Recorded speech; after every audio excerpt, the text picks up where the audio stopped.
دیدم خیلی از خانم‌ها کار میکنن نه به خاطر نیاز زندگیشون، میاد دکتر به خاطر عزت نفسم کار میکنه. خیلی حرف سنگینیه ها. میگه خسته شدم از اینکه به شوهرم برای 1 قرون 2000 هی بگم پول میز حسابم 500 تومن میدی، 10 تومن میدی، 20 تومن میدی، میخوام آژانس بگیرم، میخوام. میگه حالم بده. ببین چقدر عزت نفسی خانم شکسته میشه، انگار داره گدایی میکنه. متاسفم برای آقایونی که حواسشون به مباحث مالی خانم‌ها نیست.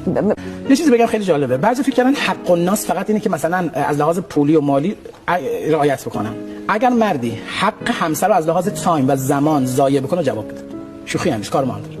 آقایی که میاد خونه تو گوشیه، این ایراد داره. این حق خانم و بچه‌هاته که باید با اونها حرف بزنی، با اونها مراوده داشته باشی. آقایی که از تایم همسرش برای مامانش و خواهرش استفاده میکنه ایراد داره. باید اینقدر بلد باشی که هر کی اندازه خودش. بعد تازه اولین ذی‌نفقه و اولین کسی که من وظیفه دارم بهش برسم از لحاظ مالی و از لحاظ تایمی همسرمه. بعد بچه‌ام، بعد مادر پدرم. اینجوری قانونشه دیگه. ببین همسر تو زندگی توئه، همسر با توئه. من نمیدونم ولی نمیدونند.